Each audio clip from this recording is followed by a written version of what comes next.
விஜயை தாண்டி டிவிகே கட்சியினர், தொண்டர்கள், நிர்வாகிகள் இன்னும் ஏன் ஒரு மாதிரி ஒரு சோர்ந்த நிலையிலே இருக்கிறீங்க? பரபரப்பான அரசியல் எப்போ பண்ண போறீங்கன்ற மாதிரியான தொடர்ச்சியான ஒரு கேள்வி.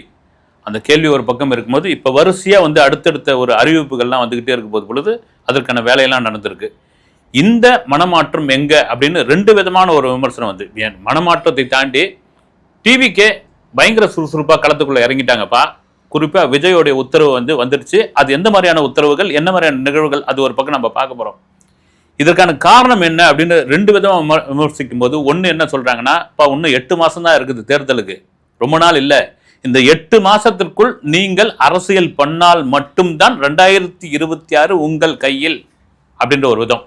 இது 4 முனை போட்டியா இருக்குமா, 5 முனை போட்டியா இருக்குமா, இதுல எப்படியாப்பட்ட வெற்றி வாய்ப்புகள் இருக்கும், அது ஒரு பக்கம்.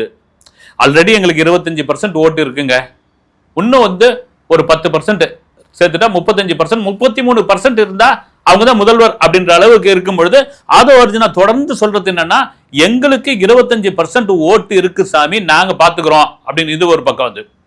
சரி, 4 முனை போட்டியே ஆச்சுன்னா ஓட்டுகள் சிதறடிக்கப்படும், யார் வெற்றி தோல்வி அப்படின்ற ஒரு விஷயம் வரும். மறுபடியும் ஒரு தொங்கு சட்டமன்றமா, மறுபடியும்னா கடந்த காலங்களில் ஒரு தொங்கு சட்டமன்றம் நடந்ததுல, அது மாதிரி ஒரு தொங்கு சட்டமன்றம் நடக்கிறதுக்கான வாய்ப்பு இருக்கா? ஒரு தொங்கு ஆட்சி அமைக்கிறதுக்கான வாய்ப்பு தமிழகத்தில் 2026 வந்துருமா